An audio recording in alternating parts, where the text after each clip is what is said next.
Hallelujah. Shalom. At buksan po natin ang ating banal na kasulatan sa sulat ni San Pablo Apostol kay Timoteo. 2 Timothy chapter 2 verse 20 hanggang 21. O 2 Timothy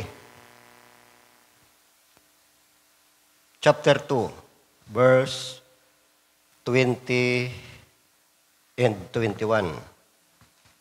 Okay? Hallelujah. Datapwat sa isang malaking bahay ay hindi lamang may sisidlang ginto at pilak, kundi mayroon din namang kahoy at lupa. At ang iba'y sa ikapupuri at ang iba'y sa ikakasirang puri.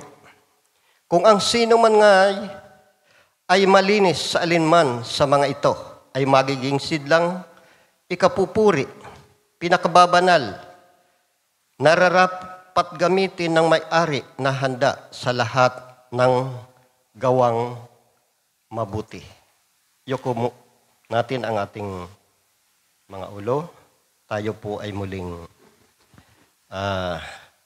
dadalangin. Dakilang Diyos at mapagpalang Ama, muli narito po kami, Ama, upang Ikaw ay patuloy naming papurihan, sambahin, luwalhatiin, itaas at pasalamatan ang iyong dakilang pangalan. Lord, i-bless mo po, O Diyos, ang bawat isa sa amin. Tulungan niyo po kami na maunawaan po namin ang aming mga salita na aming mapapakinggan. I-bless mo po, Lord, ang iyong abang lingkod, hindi ang aking sarili ang makita, kundi Ikaw, Panginoon, na mangungusap sa bawat isa sa amin. Dalangin po namin, O Diyos, na kami ay maging sisidlan sa ikapupuri. Panginoon, anuman dalangin, hiling ng aking mga kapatid, itinataas namin ito sa dakila at makapangyarihang pangalan, sa pangalan ng aming Panginoong Jesucristo. Amen. Amen. Maaari na po kayo magsuupo. Hallelujah. Hallelujah. Kumusta na po kayo? Napaka-inam na mga inawit natin.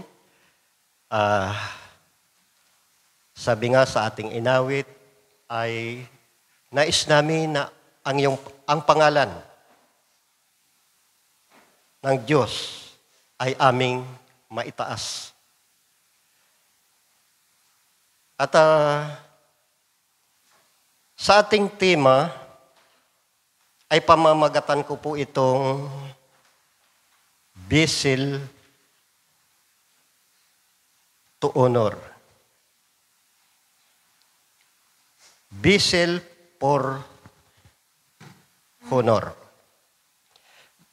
Bago po tayo dumako sa ating binasa, nais ko po na maunawaan po natin ang mga talata na kung saan ang binasa natin ay ang magiging sisidlan tayo. Dito naman sa 1 Corinthians chapter 3 verse 11 to 15, ito naman yung nagtatayo. 1 Corinthians chapter 3. Para maunawaan po natin. Verse 11.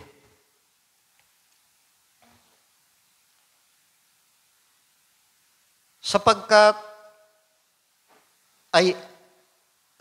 sino man ay hindi makapaglalagay ng ibang pinakasasaligan, kundi ang nailagay na ito'y si Kristo. Datapwat kung ang sino may magtayo o sa ibabaw ng pinakasasaligan nito ng ginto, pilak, mga mamahalagang bato, kahoy, tuyong dayami, ang gawa ng bawat isa ay mahayag.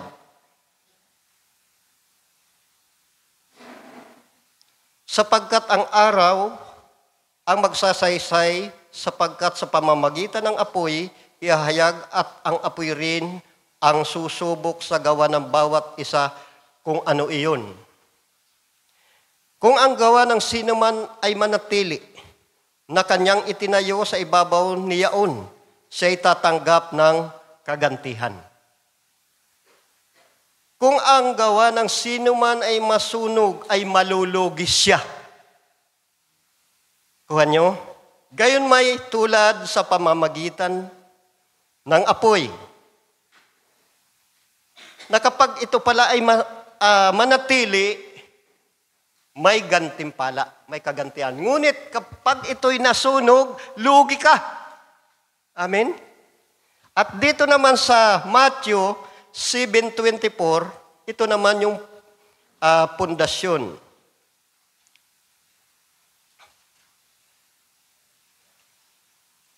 Verse 24. Kaya't ang bawat dumirinig ng aking mga salitang ito at ginaganap ay matutulad sa isang taong matalino na itinayo ang kanyang bahay sa ibabaw ng bato. At lumagpak ang ulan at bumaha at umihip ang mga hangin at hinampas ang bahay na Yaon at hindi nabagsak sapagkat natatayo sa ibabaw ng bato. Kung makikita po natin, mga kapatid, ito po ay mga ilustrasyon. Ipinapahayag sa atin ang pagtatayo ng bahay. Kapag ang tinayo natin ay hindi masunog, nagtatayo tayo na kung saan ang ginagamit natin ay bato, ito po ay mananatili. Subalit kung kahoy o dayami, ito po ay masusunog. Kapag ito po ay nasunog, lugi. Diba yun ang ating binasa? Subalit kapag ito'y mananatili pagdating ng pagsubok, sapagkat ang lahat ng yan ay dadaan sa apoy ng pagsubok. Kapag ito'y manatili, ikaw ay tatanggap ng kaukulang ganti. Amen? Hallelujah. At doon naman sa Matthew na ating binasa, kapag tayo pala'y nakikinig ng salita ng Diyos at nagsabuhay nito para tayo'y matalino na katulad ng nagtayo sa ibabaw ng bato. Lumagpak ang ulan, binagyo, nanatili. Bakit? Nasa pundasyon. At sabi nga ng ating Panginoon kay Pedro, sabi niya, sino ako sa paningin ninyo? Sumagot si Pedro, ikaw ang Kristo, ang anak ng Diyos na buhay. Ikaw ay Pedro, mula sa batong ito itatayo ko ang aking iglesia. At tutungo na tayo sa ating tema. Kung ating maunawaan ito po ay mga ilustrasyon ng ating Panginoon kung paano tayo magtayo, kung ano ang gagamitin. Ipinakita po sa atin. At dito sa ating binasa, makikita po natin, balikan na natin ang ating binasa. 2 Timothy.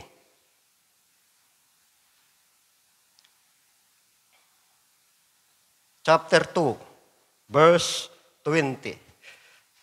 Datapwat sa isang malaking bahay ay hindi lamang may sisidlang ginto at pilak, kundi mayroon din namang kahoy at lupa.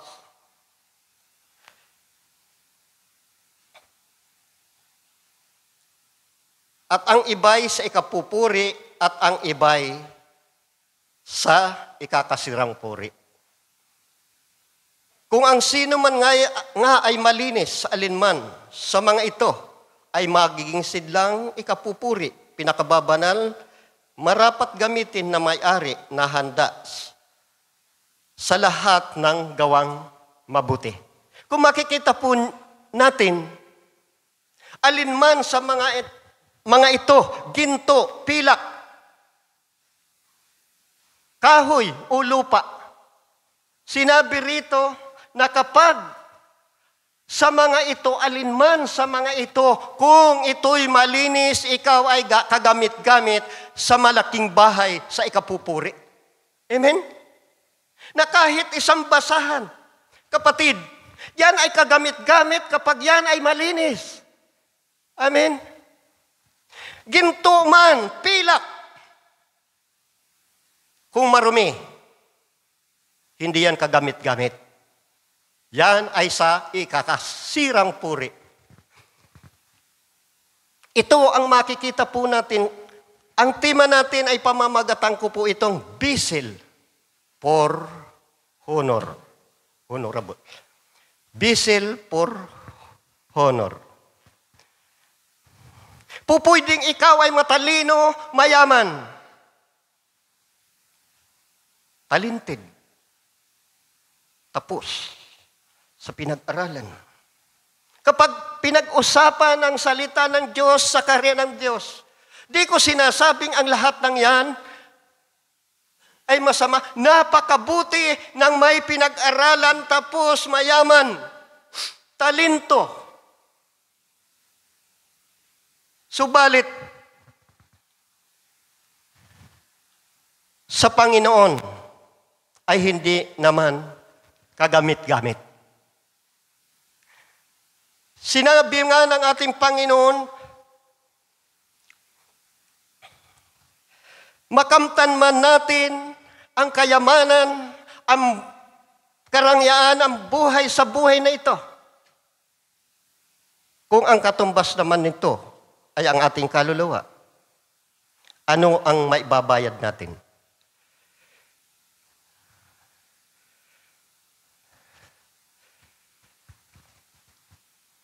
Di ko sinasabing, di sinasabi ng banal na kasulatan na bawal yumaman. Nais nga ng Diyos na tayo ay magsiyaman. Subalit, kapatid, kung nakakalimutan natin ang Diyos sa paningin ng Diyos, wala tayo sa Kanyang harapan. Amen? Hallelujah. Noong una ko pong makilala ang ating Panginoon sa mga ganitong pagtitipon,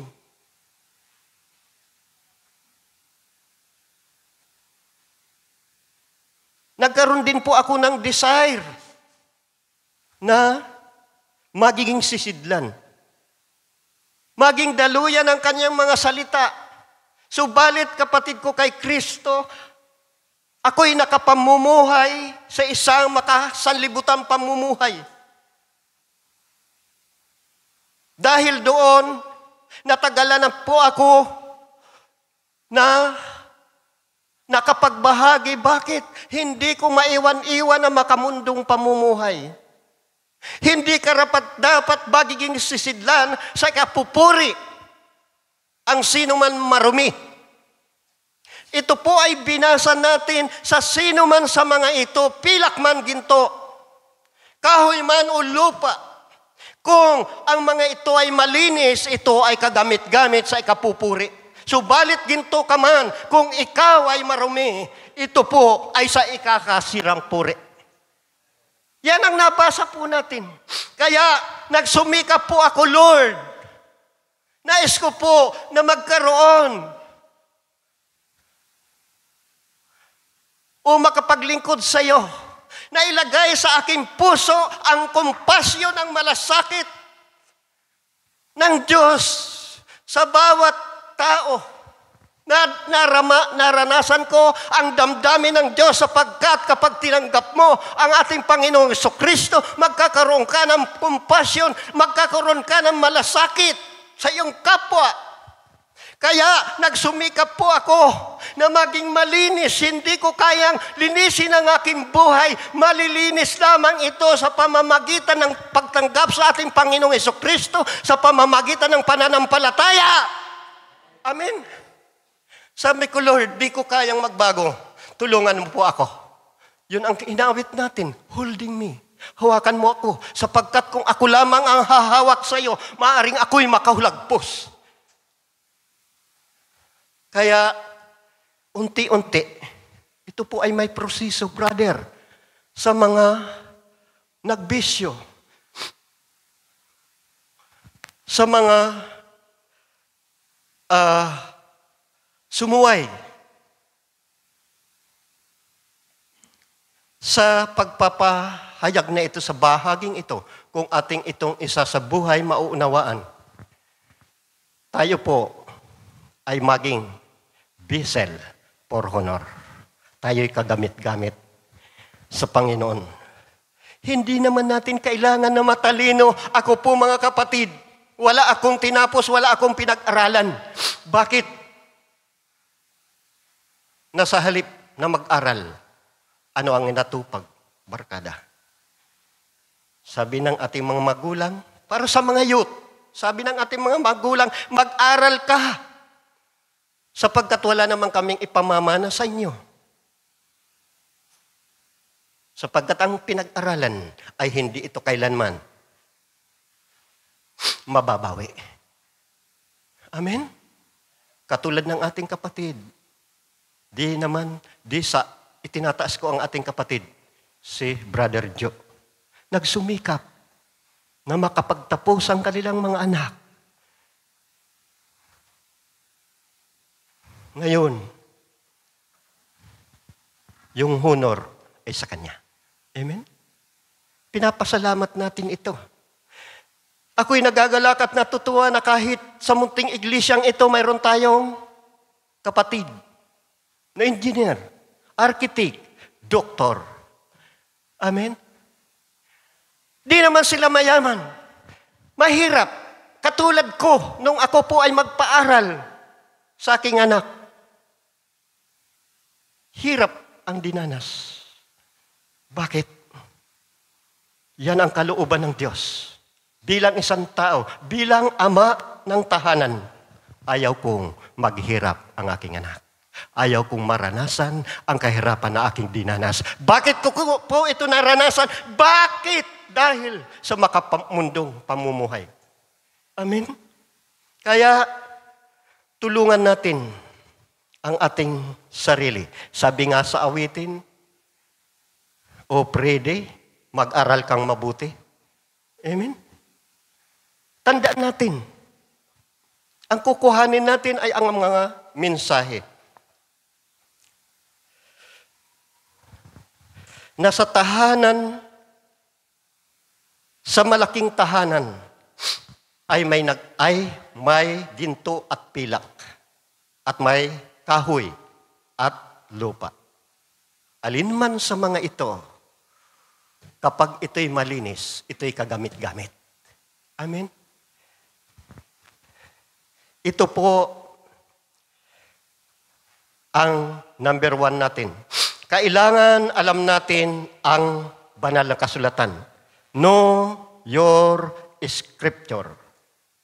Biblia ang batayan. Ang pamantayan natin dito ay banal na kasulatan.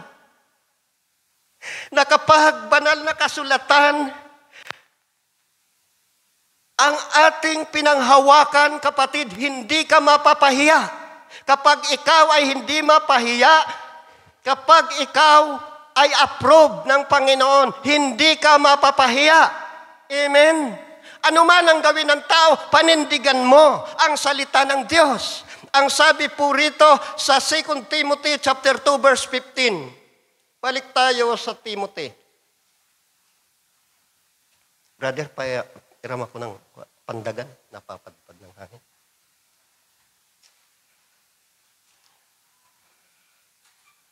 Second Timothy,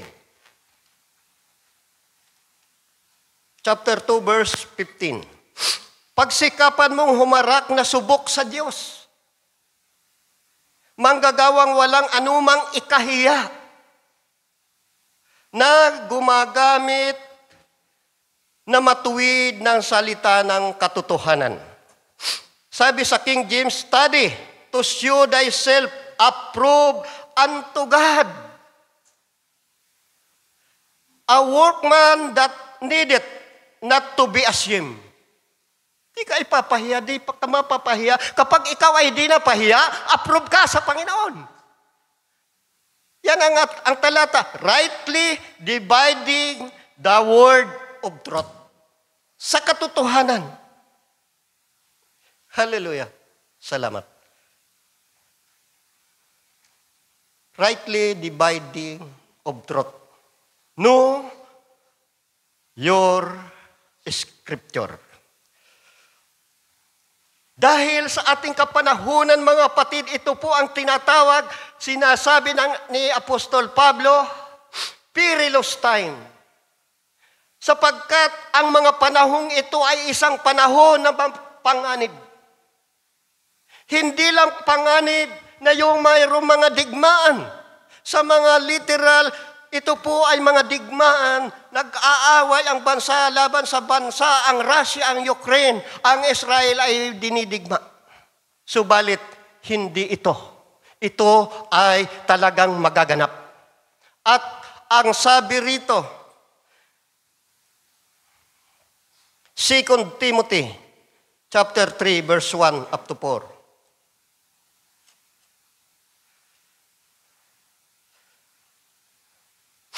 Sabi rito, dapat alamin mo ito na sa mga huling araw ay darating ang panahong mapanganib, perilous time. Sapagkat ang mga tao ay magiging maibigin sa kanilang sarili, maibigin sa salapi, mayayabang, mga mapagmalaki, mapagtungayaw, masuwayin sa mga magulang, mga walang turing, mga walang kabanalan. Walang katutubong pag-ibig, walang paglulubag, mga palabintangin, mga walang pagpipigil sa sarili, mga mababangis, mga hindi mga maibigin sa mabuti, mga lilo, mga matitigas ang ulo, mga palalo, mga maibigin sa kalayawan kaysa maibigin sa Diyos. Di ba yan ang nakikita natin sa ating panahon? May anyong kabanalan. Datapwat tinanggihan ang kapangyarihan nito. Lumayo ka rin naman sa mga ito. Lumayo. Ito yung panahon natin. Sa verse 7, na laging nagsisipangaral at kailan paman ay hindi mararating sa pagkakaalam ng katotohanan. Maraming nangangaral, maraming nais na makapangaral, matuto, subalit hindi nakakaalam ng katotohanan kailanman. Dahil yung ating binasa, tanungin mo, mananampalataya. Tanungin mo, kilala ang Panginoon? Kilala. Subalit, hindi nakaabot sa kaalaman. Amen? Kaya, nagagawa nila ito. 2 Timothy, doon pa rin sa chapter 3, verse 12 up to 17.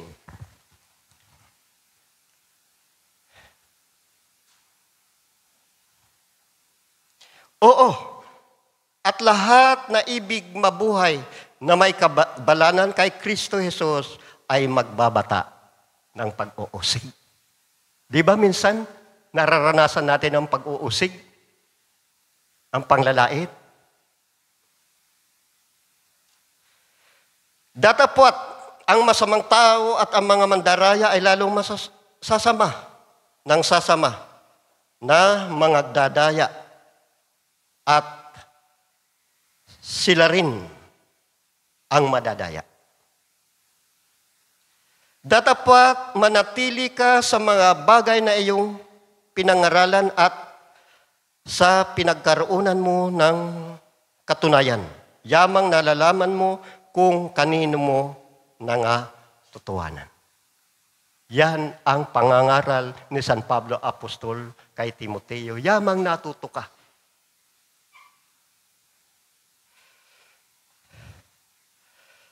Mula sa pagkasanggol ay iyong nalalaman ang mga banal na kasulatan ay makapagpapadunong sa iyo sa ikaliligtas sa pamamagitan ng pananampalataya. Alam din nila. Ang lahat ng mga kasulatan na kinakasihan ng Diyos ay mapapakignabangan din naman sa pagtuturo. Kaya po ako tumatayo upang magturo. Sa pagsansala, sa pagsaway, sa ikatututo, nasa katuwiran. Upang ang tao ng Diyos ay laging sakdal, tinuturo ang lubos sa lahat ng mga gawang mabuti. Hindi po ako tumatayo rito upang sawayin ka, upang sansalain ka. Tumatayo po ako rito, mga kapatid, sa salita ng Diyos dahil ito ang kalooban ng Diyos na ang mga lingkod ng Diyos ay kailangan sumaway, magturo. Kaya po ako nagtuturo sa inyo dahil sa salita ng Diyos. Ang sabi ni San Pablo Apostol, sumawata ka sapagkat ang lahat ng kasulatan na kinasihan ng Diyos ay mapapakinabangan din naman sa pagtuturo, sa pagtutuwid, sa pagsasansala, sa ikatututo, upang ang tao ng Diyos ay maging sakdal, tinuturuan silang lubos na mabuti. Amen. Palakpakan natin ang ating Panginoon. Hallelujah. Hindi ako tumatayo sa akin lamang. Hallelujah. Na sinabi ko nga kanina, nagkaroon ng compassion, nagkaroon ako ng malasakit sa lahat dahil ito ang nais ng Diyos. Ang ating Panginoong Jesucristo ng pakasakit dahil sa atin. Hallelujah. 2 Timothy, chapter 4 na tayo. Verse 1.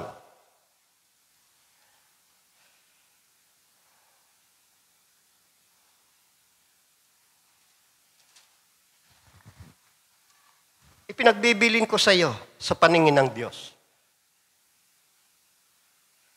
Ipinagbibilin ko rin sa inyo sa paningin ng Diyos.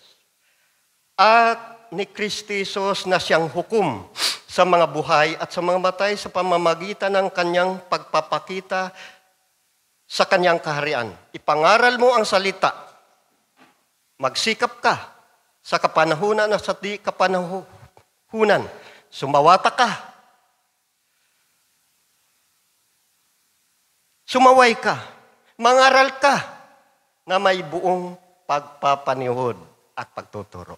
Ako po, mga kapatid, ay naniniplood sa inyo. Pakinggan natin ang salita ng Diyos. Andyan pa ba kayo? Amen. Palakpakan natin ang Panginoon.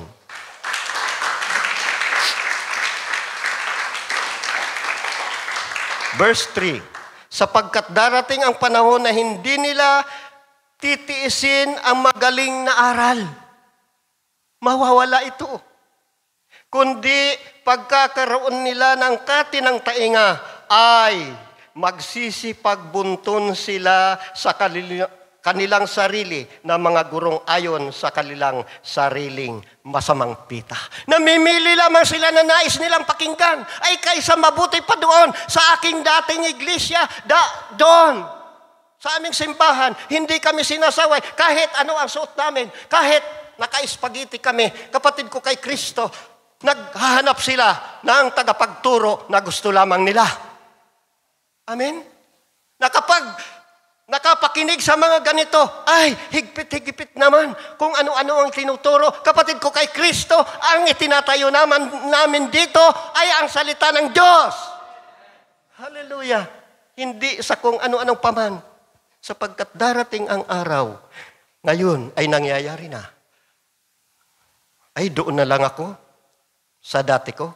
Kapatid, ang pinangangaral namin dito ay salita ng Diyos. Biblia ang batayan. Kaya kapag Biblia ang pamantayan, hindi ka mapapahiya, approve ka sa Panginoon. Amen? Diba? Sa mga youth, sa mga nag-aaral, sa iba't ibang mga subject, may iba't ibang libro, book. na kapag may assignment, kapag pinagdadala kung ano ang pag-aaralan, dalhin nyo ang inyong book. Dinadala. Amen? How much more, kapatid ko, kay Kristo? Sa ating Panginoong Jesucristo, ang ating book, banal na salita, Biblia. Kailangan may dala tayong Biblia para sa mga nag-aaral, para sa mga youth, upang tayo'y matuto. Amen? Biblia ang kailangan.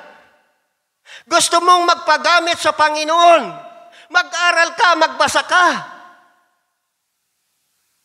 Hallelujah. Pinabubuksan kayo sa inyo ang John 3:16. Pinipilit nyong hanapin sa Genesis. Kailangan alam natin ang banal na kasulatan.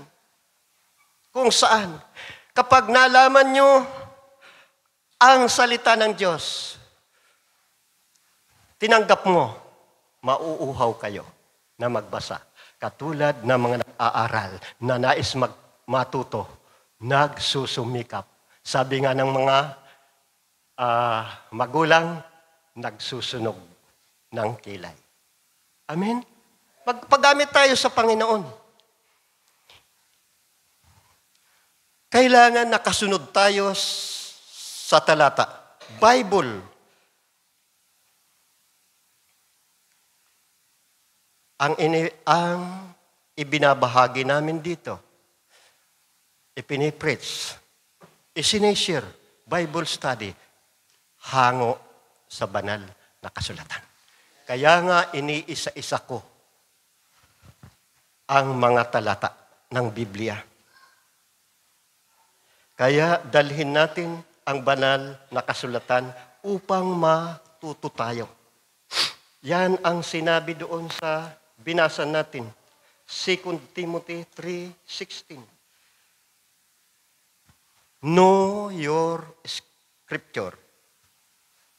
Number 2, kailangan alam natin ang ating selyo. Kailangan alam natin na tayo isang mananampalataya. Know your seal. 2 Timothy chapter 2, verse 19.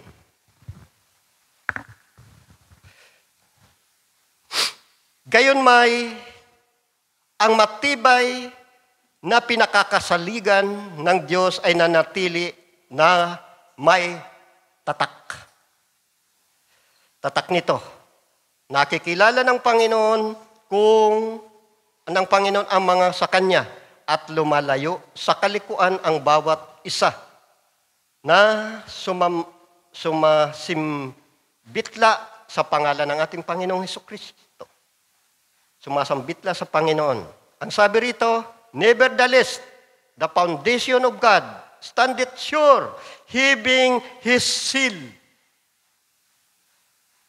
The Lord know them that are in Him, are His, and let everyone that name the name of Christ depart from iniquity. Lumayo. Kaya kailangan alam natin ang ating tatak bilang isang mananampalataya na katatak na sa atin ang pangalan ng ating Panginoong Jesucristo. Kaya, ano ang tawag sa atin? Mga born again, mga Christian, alam natin, panindigan natin ang ating silyo kung tinagap natin ang ating Panginoong Jesucristo. Know yourself na ikaw ay Kristiyano. Amen. Napakahirap naman. Ito po mga kapatid, ang napakahirap, napakasakit na umaasa tayo'y may tatak. Tayo ay isang Kristiyano. Subalit pagdating sa karya ng Diyos, itatanggi tayo ng ating Panginoon. Di ba kiniklaim natin? Halimbawa sa mga kabataan. Kagaya ng ating mga kabataan dito. kasalukuyan na tinutubuan ng pag-ibig. Kapag mayroon kang minamahal, sa tingin mo mahal na mahal ka rin. Subalit kapag hindi itinanggi ka na hindi kanya girlfriend, masakit? Brother Joe? Amen? Masakit. Yan din ang sinabi ng ating Panginoon, Mateo 7:23. Hallelujah, tingnan natin. Mateo 7:23. Hallelujah. Napakasakit, napakasaklap na mangyari ito sa mga mananampalataya. Sila'y nag-aangkin na sila'y ligtas, sila'y nag-aangkin ng mga Kristiyano. Ang sabi rito, hindi bawat nagsasabi sa akin, Panginoon, Panginoon ay papasok sa karinang langit, kundi yan lamang gumaganap ng kalooban ng aking amang nasa langit. Kailangan ang gumaganap lamang ng kalooban ng Ama na nasa langit. Amen. Marami magsasabi sa akin sa araw na yaon, Panginoon, Panginoon, hindi baga nagsipanghuhula kami sa iyong pangalan at sa pangalan mo'y nagpalayas kami ng mga demonyo at sa pangalan mo'y nagsigawa kami ng mga raming gawa at makapangyarihan. Nakapagpahayag kami, nakapagpalayas kami ng masamang espiritu, nakapagpagaling kami. Yes, ano ang sabi ng ating Panginoon? Kung magkagayo, ipapayag ko sa kanila, kailanman hindi ko kayo nakikilala. Magsilayo kayo sa akin, kayong magpaggawa ng katampalasanan. Magsilayo. Yun ang napakasakit. Nag-aangking mga mananampalataya, tingnan po natin ang mga sa kapanahunan natin, maraming nagpapagaling. Nagpapalayas ng masamang espiritu. Gumagawa ng mga himala. Subalit, ano ang sabi ng Panginoon? Hindi ko kayo nangakilala. Know yourself. Ano ang silyo natin? Ang salita ng Diyos. Ano ang sabi ng ating Panginoon? Ang kalooban. Ang sumusunod sa aking kalooban. Ang siyang maliligtas. Kailangan alam natin. Yan ang silyo natin bilang isang Kristiyano, ang sumunod sa kalooban ng Diyos. Hallelujah.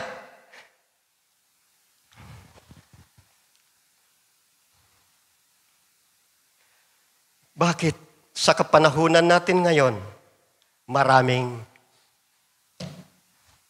imitation? Diba sa mga damit ay gaya-gaya. Kamakailan lang, mayroong isang multi-millionaire, mayaman, nag-aangkin na siya ay may seal. Siya ay isang Kristiyano, Son of God, anointed. Saan na siya ngayon? Doon, sa Riyas. Kahit sarili ay hindi maipagtanggol. Gaya-gaya. Maingat po tayo mga kapatid. Di ba kapag bibili tayo ng damit, branded, inaalam natin ang silyo, ang tatak. Amen?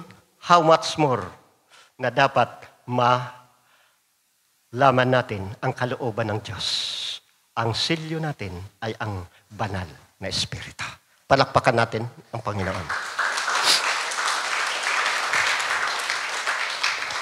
Pangatlo, know your sanctification. Alam natin na tayo ay pinagiging banal.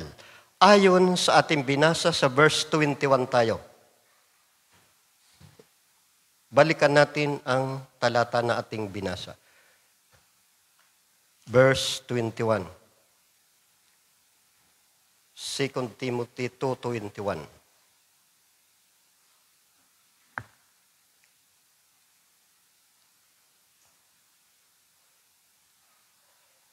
Kung ang sino man nga ay malinis, sa alinman sa mga ito, ay magiging sisidlang ikapupuri. Pinakabanal na rapat gamitin na may-ari na handa sa lahat ng gawang mabuti. Sabi rito, if man therefore purge himself from this, he shall be vessel unto honor, sanctified, pinagiging banal to meet for the master use and prepare unto every good work. Kaya ang ating tema, vessel for honor. Paano ka magagamit, kapatid? Kailangan mo ang sanctification. Ang gumagawa nito ay hindi ikaw, kundi ang banal na Espiritu. Hindi naman natin kalikasan ang maglingkod.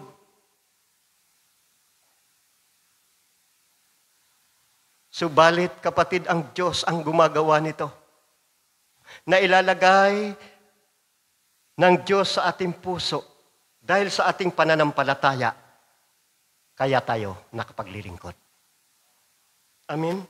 Sanctification ang kailangan.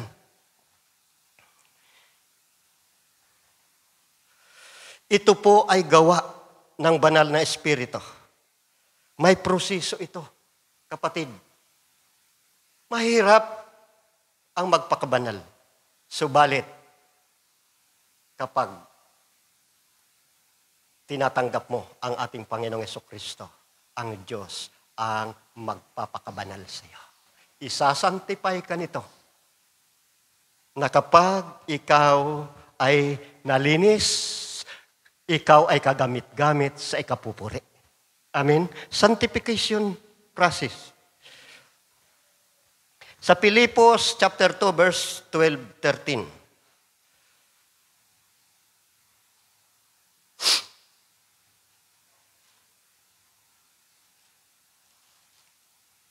Kaya nga mga minamahal ko, kung paano ang iyong laging pagsunod na hindi lamang sa harapan ko, kundi bagkos pangayon ako'y wala, ay lubusin ninyo ang gawain ng iyong sariling pagkaligtas na may takot sa at panginginig. Wherefore, my beloved, as we have always obey, not as in my presence only. Hindi yung nakikita lang ating pastor ng mga lingkod ng Diyos. Ito ang iniwan ni San Pablo Apostol kay Timoteo. But now, how much more in my absence? Kung wala siya, work out your own salvation. Tayo ang gumagawa ng ating kaligtasan with fear and trembling. Work out your salvation. Kapatid, gawin natin ito. Nagagawa natin ito na magpakabanal tayo dahil ito ay gawa ng banal na Espiritu. Amen. Sanctification.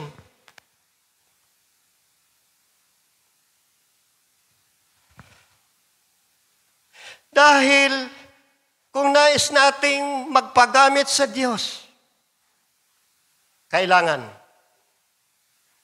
magsumikap tayo. Masantify muna tayo. Bakit? Sa ating kalikasan, bilang isang nasa flesh, nasa laman, ang inayakap natin ang mga kamundo, mga bagay na hindi kalooban ng Diyos. Yan ang ayaw ng Panginoon. Kaya, kailangan isanctify muna tayo sa mga bagay na ito na kapag, kapatid ko, kung anumang bagay na kinasaya-naya na mo, inayakap mo,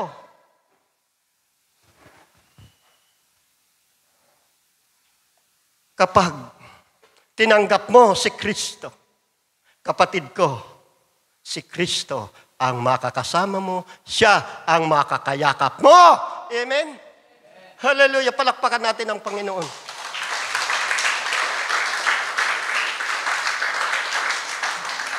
Praise God. Hallelujah. Sanctification. Saan na tayo? Number 3 na tayo. O number 4 na tayo. Kailangan alam natin ang ating tayo. Know your stand. Kailangan bilang isang Kristiyano, mga kapatid, alam mo ang tinatayuan mo, alam mo ang puti at itim. Ang masama at mabuti, kailangan tayuan mo kung nasaan ka bilang isang Kristiyano. Hallelujah. Know your stand.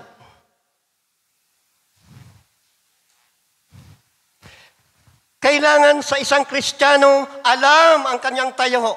May paninindigan, salita ng Diyos.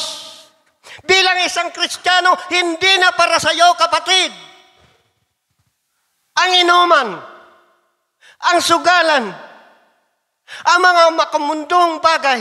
Kapag inaakay ka ng iyong kaibigan dati, tayuan mo na bilang ikaw ay isang Kristiyano, hindi na. Yan ang dapat ang tayuan mo, ang makasama ka ng dati mo. Amen? Tayuan mo bilang isang Kristiyano na hindi ka na dapat umuupo doon. Bilang isang mananampalataya, kapatid ko kay Kristo, hindi ka na dapat marites. Hallelujah. May Bible study tayo tuwing Miyerkules. Hallelujah. Hindi yan para sa iyo. Kailangan, bilang isang mananampalataya, alam mo ang tinatayuan mo. Salita ng Diyos. Dahil yan ang kalooban ng ating Panginoon. Hallelujah. May tayo, kailangan.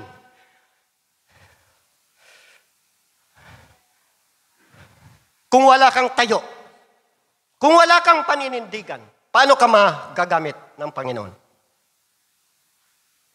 Amen? Hallelujah.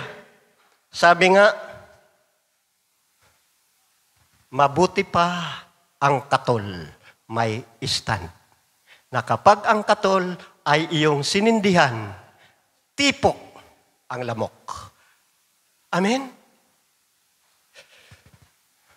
Bilang isang mananampalataya, tayuan mo, kapatid ko, kay Kristo, na sa pangalan ng ating Panginoong Jesucristo, makapagpapagaling ka ng may sakit, makapagpapalayas ka ng masamang espiritu, tayuan mo ang pananampalataya sa ating Panginoon, dahil yan ang pangako na sino man sumasampalataya at mabautismohan ay maliligtas. Ngunit ang hindi sumasampalataya ay parurusahan. Ang lahat na sumasampalataya ay magkakaroon ng kapangyarihan, makapagpapagaling may sakit, makatapak man ang ahas at talakdan, hindi siya maano. Amen. May tayo ka.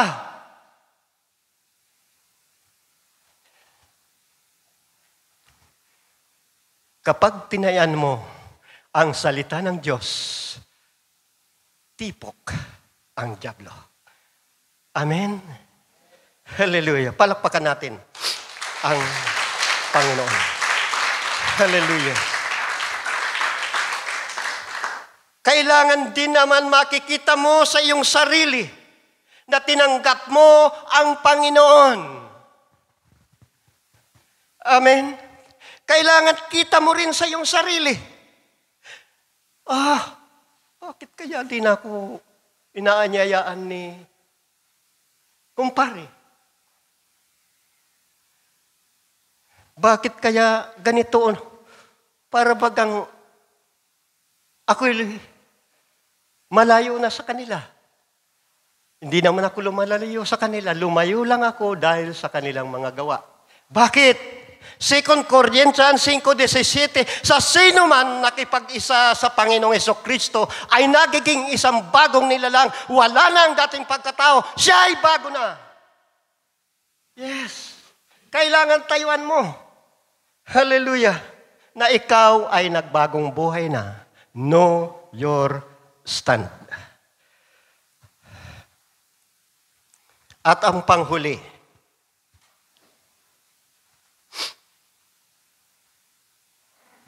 know your standard. Standard ito.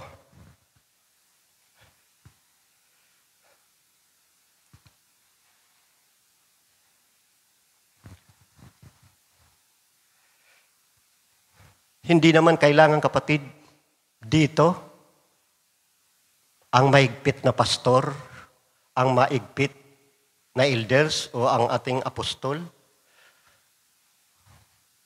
Hindi naman sa aming sarili kami nagigpit.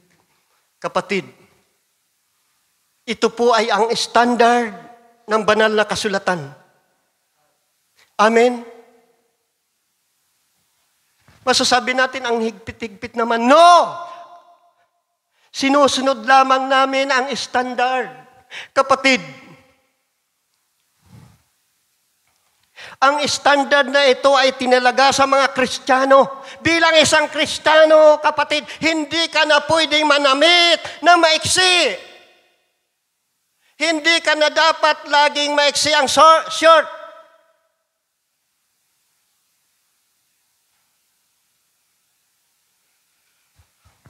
Ako, bilang lingkod ng Diyos,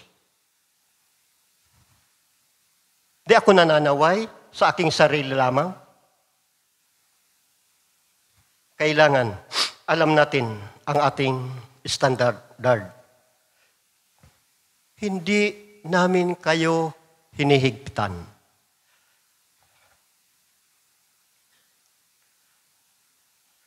Wala tayong sariling pagbabawal dito.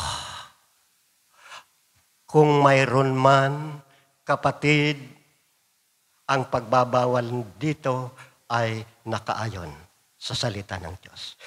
We must know your stand and standard. Hallelujah. Kaya nga, kapag pinagdadala kayo ng banal na kasulatan, magdala kayo. Kapag kakanta kayo dito, kapatid, sa aking nakikita, napakaganda na kumakanta kayo kahit tumingin kayo sa screen, huwag cellphone ang hinahawakan. Bakit? Ay kung mag-ring yan, kung may vibrate pa yan, malaglag pa.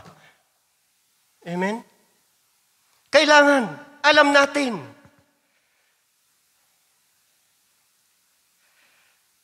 Kung tayo'y nagbibigay ng kaloob, wala man naman ditong, maganda, malaki, standard. No! Ang standard dito, ang sabi ng Panginoon, nagmumula sa ating mga puso. Amen.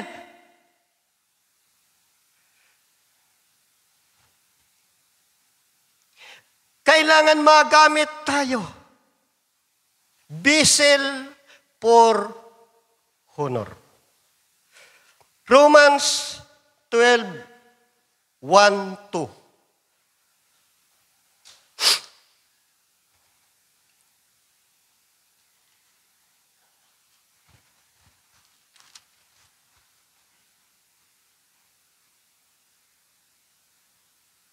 Ano ang sinasabi? Kaya nga mga kapatid, ipinamanhik ko sa inyo alang-alang sa kahabagan ng Diyos na inyong iharap ang iyong mga katawan na isang haing buhay. Yung katawan pala natin, haing buhay, banal at kaaya-aya sa Diyos na siyang ninyong karampatang pagsamba. Ano ang teksto natin sa 2 Timothy chapter 2 verse 20. Alinman may nagtataya, may sa malaking bahay ay may ginto at pilak. Mayroong kahoy at lupa. Sa alinman sa mga ito, kung malinis, ito'y kagamit-gamit. Amen? Verse 2. At huwag kayo magsiayon sa sanlibutang ito, kundi mag-iba kayo sa pamamagitan ng pagbabago ng iyong isip upang mapatunayan ninyo kung alin ang mabuti at kaaya-aya at lubos na kalooban ng Diyos. Napakaganda. Beseech you, therefore, brethren, by mercies of God, that ye present your body a living sacrifice, holy, acceptable unto God, which is your reasonable service. kailangan ialay natin ang ating buhay na kaaya-aya sa paglilingkod. Amen? Hallelujah. Romans 6:13. At huwag din naman ninyong ihandog ang iyong mga sangkap sa kasalanan na pinakasangkapan ng kalikuan, kundi ihandog ninyo ang iyong sarili sa Diyos tulad sa nangabubuhay sa mga patay at ang iyong mga sangkap na pinakasangkapan ng katuwiran ng Diyos. Ihandog natin ang ating buhay. Kaya sa pagbibigay, mga kapatid, puso. Una, kailangan natin bilang isang Kristiyano, know your Bible, know your Scripture, know yourself, know your sanctification, know your stand and standard. Kailangan alam natin. Balikan po natin ang ating talata para sa mga nalit. Ang ating binasa ay sa 2 Timothy. Chapter 2, verse 20. Datapwat sa isang malaking bahay ay hindi lamang may mga sidlang ginto at pilak, kundi mayroon din namang kahoy at lupa. At ang iba'y sa ikapupuri at ang iba'y sa di ikapupuri. Verse 21, kung ang sino man nga ay malinis sa alinman sa mga ito ay magiging sisidlan sa ikapupuri. Pinakabanal na rapat gamitin na may-ari na handa sa lahat ng gawang mabuti. Hindi naman dito kailangan na matalino ka, talented ka. Kung yan, mga bagay na yan ay ipinaglilingkod natin sa Diyos, ikaw ay malinis, kagamit-gamit ka. Na kahit ikaw ay hindi nakapagtapos, katulad ko, walang pinag-aralan, wala. Pinayagan ko ang Diyos na isantapay, sanctification, sanctify ang aking buhay. Kapatid, nagsumikap na maging malinis. Kaya narito ako, nakatayo sa inyong harapan upang magamit sa ikapupuri. Ang ating tema, kapatid, Bisel for honor. Balikan po natin yung binasa natin sa 1 Corinthians 3:16.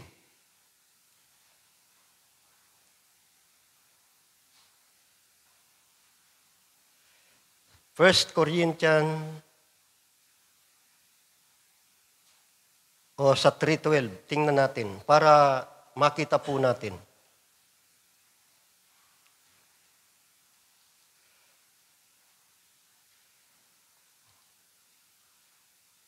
Yung pagtatayo naman ito.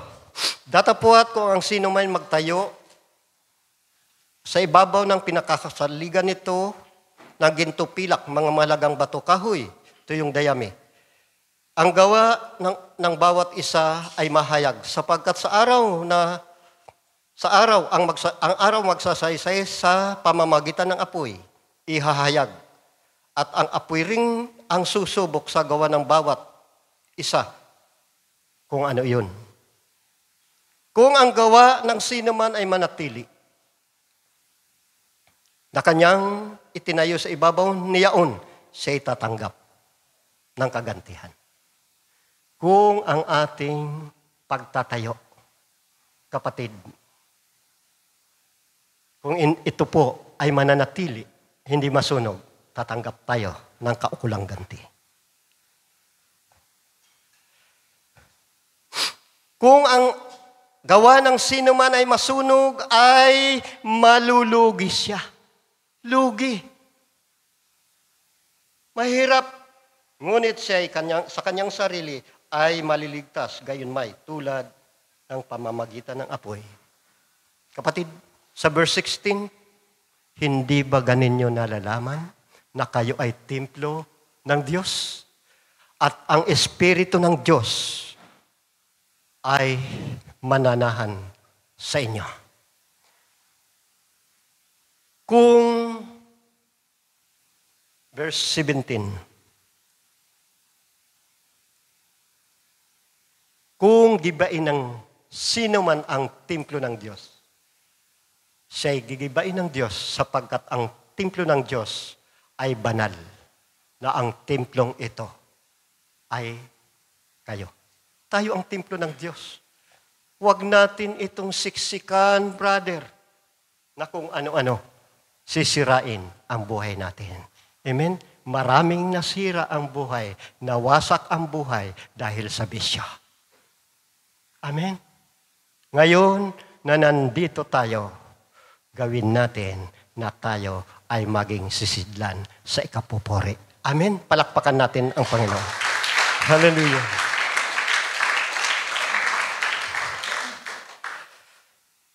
Ulitin natin yung Mateo 7:24-25.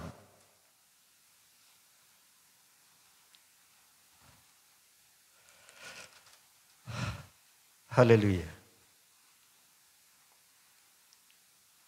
Kaya ang bawat dumirinig sa aking mga salitang ito at ginaganap ay matutulad sa isang taong matalino na itinayo ang kanyang bahay sa ibabaw ng bato. At lumagpak ang ulan at bumaha at umihip ang mga hangin at hinampas ang bahay na iyon at hindi nabagsak sapagkat natatayo sa ibabaw ng bato.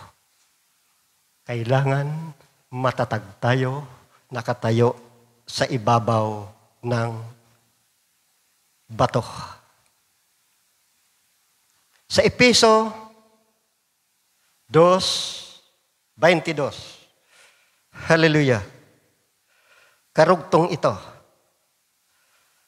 2:22.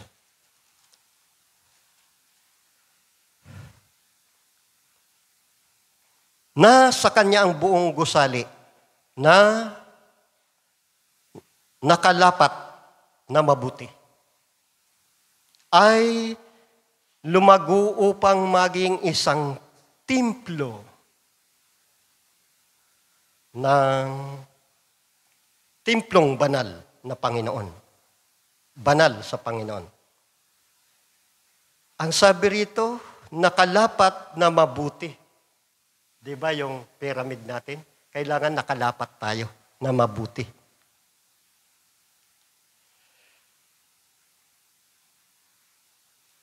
Upang hindi tayo masilip.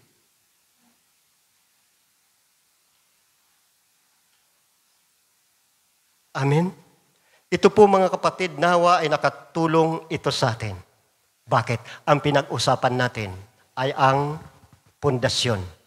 Kailangan nakapundasyon tayo sa ating Panginoong Jesucristo. At ang itinayo natin, ginamit ay ang hindi nasusunog. Doon naman sa malaking bahay ay hindi naman kailangan. Mga lahat ay magagara. May bato o may ginto at pilak, may kahoy at lupa. Ngunit sa alinman sa mga ito ay magagamit sa ikapupuri, ikababanal. Amen? Hallelujah.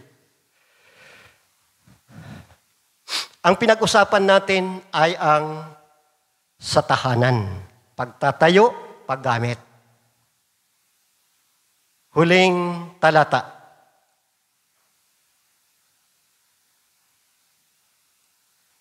Sabi po sa John 14 verse 1, ano ang sabi ng Panginoon? Ako'y paroroon sa Ama at ipaghahanda ko kayo ng tahanan. At kapag ako'y naroon na ipaghanda ko na kayo, ako ay babalik. Tahanan.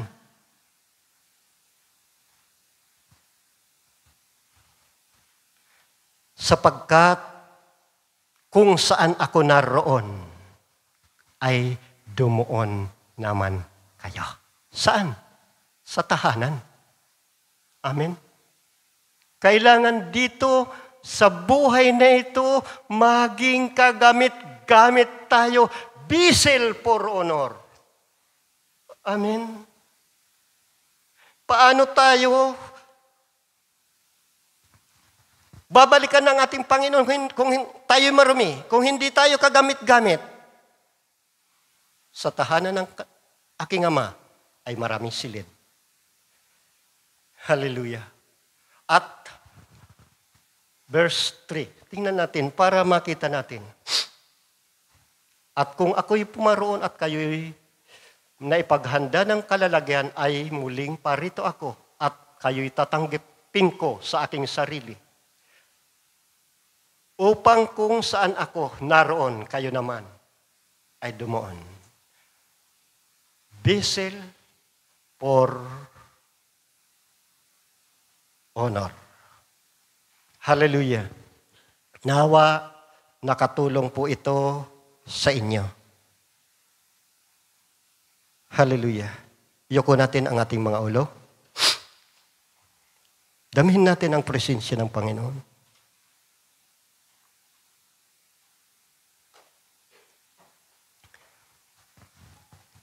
Kilala ka ng Diyos. Kilala mo ang iyong sarili. Subalit kilala ka ng Diyos higit sa pagkakilala mo sa iyo. Kapatid, kung mayroon man mga bahagi sa iyong buhay na nakikita mo na hindi pa malinis, sa umagang ito, saliksikin mo. Kung hindi mo kaya, alam ko hindi mo kaya, kaya nga tayo narito. Sabihin mo sa Kanya, Lord, di ko kaya, nahihirapan akong bitawan ang mga bagay na ito. Tulungan mo ako, Panginoon, hawakan mo ako. Linisin mo ako. Gusto kong magiging sisidlan sa kapupuri. Ikararangal, ikababanal. Lord, maraming beses na akong nangako na maglilingkod. Lord, sa magang ito, tulungan mo ako. Kapatid, tanging ikaw lamang ang nakakalam nito. Sa katahimikan ng iyong puso,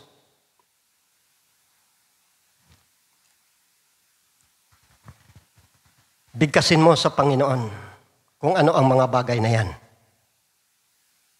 Bibigyan kita ng pagkakataon. Katulad ko, mananalangin din ako.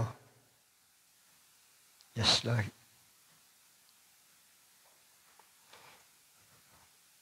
Hallelujah, Jesus.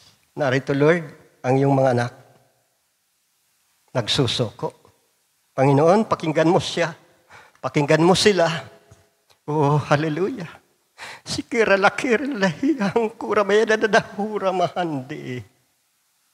Yesuwa mamamasya. Ya dadadadahura mahang kuramaya dadahura masika. Lord, please, nais namin na maligtas. Nais namin na magamit, magpagamit, maging sidlan sa ikararangal at kapupuri. Tulungan niyo po kami. Hallelujah. Lord, salamat sa iyong mga salita na aming napakinggan. Salamat, O Diyos. Nakilala ka namin. Salamat, Panginoon, sa buhay na pinagkaloob mo po sa amin.